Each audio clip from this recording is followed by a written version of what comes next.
This is Bob Oliphant from the Westford Historical Society and Museum, bringing you episode 46 of season 4 of the Westford Wardsman podcast. The Westford Wardsman newspaper was part of Turner's Public Spirit, a weekly newspaper in Ayer a century ago. In this episode, we'll be reading the Wardsman for the week ending Saturday, November 18th, 1911, and I'll elaborate on what was happening in Westford that week. The week starts with the Westford Center section. Miss Grace Lumbert underwent an operation for gallstones at the Lowell General Hospital on Thursday of this week. Dr. Orion V. Wells is having his home wired for electric lights. Mr. and Mrs. William A. Woodward have been recent guests of Mr. and Mrs. J. Herbert Fletcher. Reports from the Hamburg American Line's cruise around the world of the SS Cleveland tell of the party of which Mr. and Mrs. Walter Wright and Mrs. Elizabeth Whitney are members, being at Port Said, Egypt, and making trips to Cairo and the pyramids. The trustees of the Union Congregational Church, now the Parish Center for the Arts building, have under construction the installing of electric lights to the church. At the Tadmont Club, next Tuesday afternoon at Library Hall, the subject will be a continuation of the season special topics for study of South America. Miss Ella F. Hildreth, vice president of the club, will have charge of the afternoon's program and will present, quote, a few cities of South America, end quote. Members are reminded of the change in time for meetings. Beginning with this meeting, the time of commencing will be 2:30 instead of at 3 p.m. The next section is entitled Banquet. The annual banquet under the auspices of the Congregational Church took place on Thursday evening. Owing to the fact that the event came early this year and that weather conditions were quite ideal also that the new electric lights had just been pressed into service, the attendance was the largest ever. The seating room was taxed to its capacity, and tables had to be reset. The tables decorated with narrow central runners of crepe paper in autumnal shades of green and maize color, with vases of chrysanthemums at regular intervals, and last but not least, an attractive menu of good viands, presented a most attractive appearance. The pastor, Reverend David Wallace, said grace, and after the dinner had been thoroughly discussed, the postprandial services took place. Reverend Charles Marshall of Quincy, a former favorite pastor, he was the pastor of the church, the previous pastor from 1909 to 1910, and Reverend Frank Hargraves of West Chelmsford were the speakers of the evening, interspersed with a musical program by those of the home church, assisted by the Graniteville Male Quartet. John P. Wright acted as Toastmaster, as in former years, and introduced all with his usual wit and originality. Mr. Marshall spoke on, quote, men and the church, end quote, and Mr. Hargrave's topic was, quote, the boys and girls and the church, end quote, and both speakers were followed with close attention. The musical numbers were as follows. Piano duet, Miss Hazel Hartford and Miss Julia Fletcher. Song, Edson Boynton with Miss Boynton at the piano. Song, Miss Winifred Burnham. Song, Mrs. Nora Stearns Colburn, accompanied by Miss Grace Lumbert. Song, John Grieg, accompanied by Miss Hazel Hartford. Selections by the Graniteville Male Quartet. Henry Smith, first tenor, Frank Conter, second tenor, Fred Reed, first bass, Edson Boynton, second bass. When the people were assembling at the first of the evening, Miss Grace Lumbert played organ selections with excellent effect. After the entertainment, Mr. Wallace, in behalf of the committees in charge, thanked all who had contributed to the success of the affair. Following are the committees. Program, Reverend David Wallace, John Wright, and Leonard Wheeler. Dinner, Mrs. Leonard W. Wheeler, Mrs. Samuel Taylor, Mrs. John P. Wright, Mrs. Arthur Wilson, Miss Florence Wilson, Mrs. Alfred W. Hartford, Mrs. Ida M. Gould, Mrs. Ella Langley, and Mrs. David Grieg. The next section is called Birthday Surprise. On Wednesday of this week, our townsman David Grieg passed the 47th milestone of life's journey. Of this fact, the sturdy David had full cognizance, thinking it ended there. However, a group of congenial friends thought otherwise, and in the early evening on Wednesday proceeded to disturb the pastoral quiet of Fairview Farm.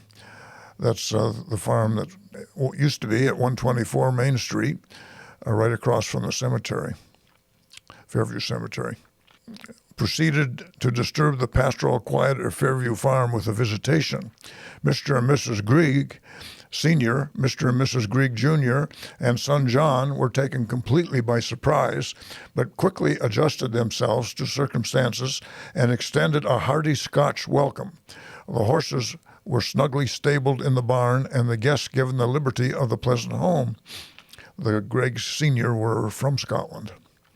A coalition of ice cream and cake, also homemade candies, had been provided and was much enjoyed, as well as some merry hands of whist. The party broke up at a late hour, after many sincere wishes to their hosts for many happy returns. Next we have the About Town section. Hugo T. Page, who has been seriously ill with pneumonia, is apparently past the danger point, but is taking lots of time to recover. Mrs. Mary Naylor of West Chelmsford observed her 92nd birthday on Wednesday. She is living with her daughter, Miss Agnes Naylor, who for many years was the village school teacher, giving up teaching to care for her mother. The village school at West Chelmsford, that is. J. Willard Fletcher has 26 feet of water in his newly drilled, deepened well. An electric car got temporarily stalled near the residence of Andrew Anderson on the Lowell Road by the cable breaking loose from the iron arm on Tuesday. After some wire toggling, the trip to Westford was resumed. Near Proctor's Lumber Yard, North Chelmsford, an electric car jumped the track on Wednesday and danced about whither it would.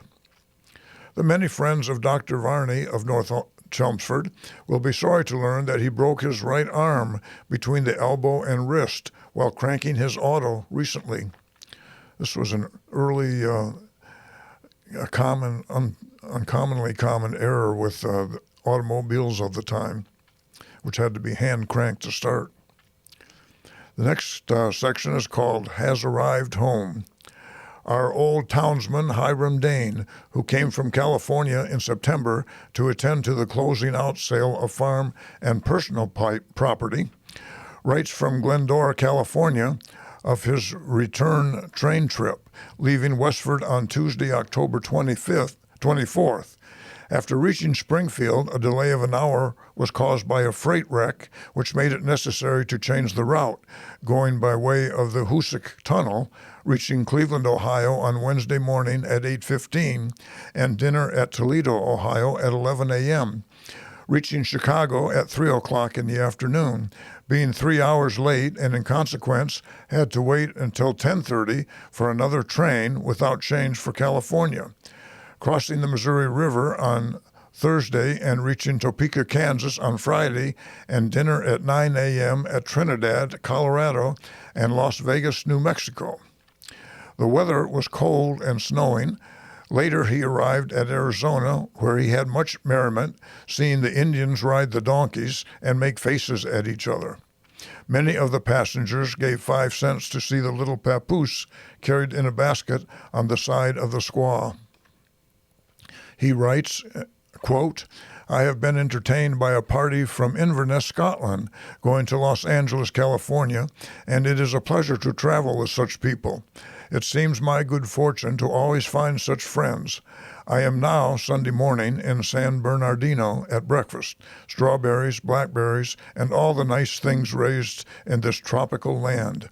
1 hour later, the conductor shouts, Glendora, when I bid goodbye to my new friends who follow me to the vestibule of the car to say goodbye, end quote. Later, Mr. Dane will give a short account of his new home. Forge Village is the next section. Mr. and Mrs. John Shackleton sailed for Keighley, England on the Franconia on Tuesday, where they are to settle with Mr. Shackleton's father, who had taken a house and awaited their coming. On last week, Friday, word was received that Mr. Shackleton Sr. had died suddenly the past week, which caused a gloom to fall on their ocean trip. Mr. and Mrs. Shackleton will now return here in the spring. Mr. and Mrs. Goodchild and Master Randolph Goodchild and Mrs. Susan Reed of Lowell visited the past week at the home of Mrs. Lucretia Reed. Miss Alice Luella Prescott of Andover was the guest of her parents, Mr. and Mrs. Levi Nelson Prescott, over Sunday. A very pleasant home party was held at the home of Mrs. Oldham on Pond Street Saturday evening. The mills of the Abbott Worsted Company started on Monday morning, running on full time again. Daniel Sullivan of Boston is visiting at the home of Mr. and Mrs. John Sullivan. Mrs. Richard Blank and Sons, Leland and Merrill of St. Catharines, Ontario, Canada, near Niagara Falls, are the guests of her parents, Mr. and Mrs. James Wilson of Pleasant Street. Mr. Blank is expected on Thanksgiving Day. Arthur Parrott is building another cottage on the shore of Forge Pond for a relative in North Adams. Miss Hattie Northrop is visiting at the home of her sister, Mrs. Fenimore Morton. Mr. and Mrs. Henry Catchpole and Miss Emily Catchpole were the guests of Mr. and Mrs. Sidney Gilson of Graniteville on Friday evening of last week at a party held in honor of Mr. Gilson's brother, William Gilson of New York. They reported a most enjoyable time. Miss Cecilia Wilkinson held a pretty birthday party at her home on Pine Hill on Friday evening of last week. Miss Wilkinson was the recipient of many pretty presents. Many from this village went to Graniteville last week to hear the gospel team at the M.E. Church, Methodist Episcopal Church, who proved to be very effective speakers. Mr. and Mrs. William Burnett spent last Sunday as guests of Mr. and Mrs. Hugh Ferguson at their home in Westford. Next, we have the Graniteville section. Reverend Father Schofield, pastor of St. Catherine's Church, celebrated both Masses in the church on Sunday morning, during which he told that it was his pleasure and honor to be present among those who wished Cardinal O'Connell bon voyage from the deck of the steamer Canopic that sailed from Boston on last Saturday, bound for Naples.